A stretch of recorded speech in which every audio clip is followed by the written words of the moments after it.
강아지가 자신의 생식기나 혹은 항문을 핥는 것은 매우 자연스럽고 또 정상적인 활동입니다. 자신과 또 사적인 공간을 핥는 것은요, 스스로의 몸을 깨끗이 하기 위함이거나 불편함이나 고통을 완화하는 방법 중 하나이기 때문에 그렇습니다. 그럼 어떤 경우가 정상이고요, 어떤 경우엔 질병을 의심해야 할까요? 저는 수의사 윤쌤이고요. 오늘은요, 강아지가 어떨 때 자신의 은밀한 부분을 핥는지 그 7가지 이유들에 대해서 한번 알아보도록 하겠습니다. 강아지가 생식기나 항문을 핥는 것은요, 정상적인 행동일 수도 있지만은요, 질병 때문에 과도하게 핥기도 합니다. 강아지가 자신의 은밀한 곳을 핥는 이유 첫 번째는요, 자신의 몸을 청결히 하기 위해서 핥습니다. 이건 정상적인 경우죠. 정상적인 그루밍 활동으로요, 몸단장은요, 일상적인 정상 활동이며 특히 소변이나 대변을 본 후에는 사실 당연한 겁니다. 티슈, 비데를 사용하는 우리 사람과는 달리요, 강아지는요, 자신의 몸을 깨끗하게 유지하기 위해서 스스로 항문이나 생식기를 청소하여 냄새를 없애고 또한 질병을 예방합니다.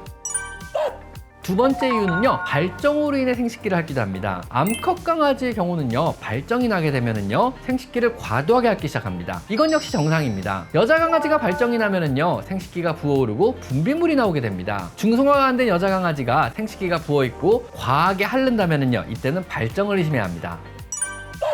세 번째 이유는요, 알레르기 반응으로 생식기를 핥기도 합니다. 소양감, 즉 간지러워서 핥는다는 이야기입니다. 음식물이나 혹은 다양한 외부의 요인으로요, 알레르기 질환이 생기면은요, 피부에 가려움증을 유발할 수 있습니다. 가려움증은요, 몸 전체 어디서나 느낄 수 있지만은요, 주로 피부가 약하고 예민한 귀나 발가락, 입 주변, 눈 주변, 생식기 등에서 더 심하게 느끼게 됩니다. 알레르기가 있는 이런 강아지는요, 가려움증을 느낄 때 생식기를 만성적으로 핥거나 혹은 물기도 합니다. 이렇게 지나치게 자주 또 심하게 생식기나 항문 주위를 핥고요, 그 주변이 검게 착색이 되어 피부 색깔마저 변해 있다면은요, 만성 알레르기 질환을 의심해 봐야 합니다. 눈 주위 습진이나 귀의 염증 혹은 발가락 사이의 염증을 동반하고요, 과도하게 생식기나 항문을 핥거나 혹은 문다면은요, 강아지에게 알레르기 질환이 있다고 의심하시고요, 가까운 병원에 데려가 보시는 것이 좋습니다.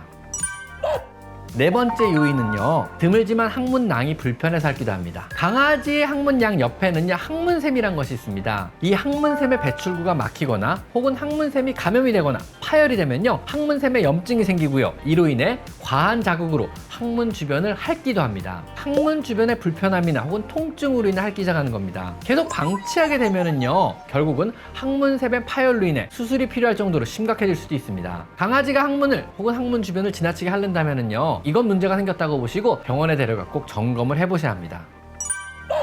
그리고 다섯 번째는요, 단순한 피부에 감염으로 인해 핥기도 합니다. 피부병이 생긴 경우인데요, 주로 세균이나 진균류의 피부 감염으로 생식기에 피부염이 생기게 됩니다. 포피염이나 혹은 여자 강아지의 경우는요, 진균류 감염이 생각보다 흔하게 일어납니다. 강아지 생식기에 피부염이 생기면요, 가려움증으로 인해 많이 핥게 되며 피부에 염증이 생기고요, 때로는 농포나 혈액이나 고름과 같은 분비물이 나오기도 합니다. 특히 여자 강아지의 경우는요, 생식기 주변이 검붉은 색으로 착색이 되어 있기도 합니다. 강아지 생식기 주변의 색의 변화와 냄새의 변화가 있다면요, 이건 피부병으로 보시고 바로 병원에 역시 데려가 보시는 것이 좋습니다.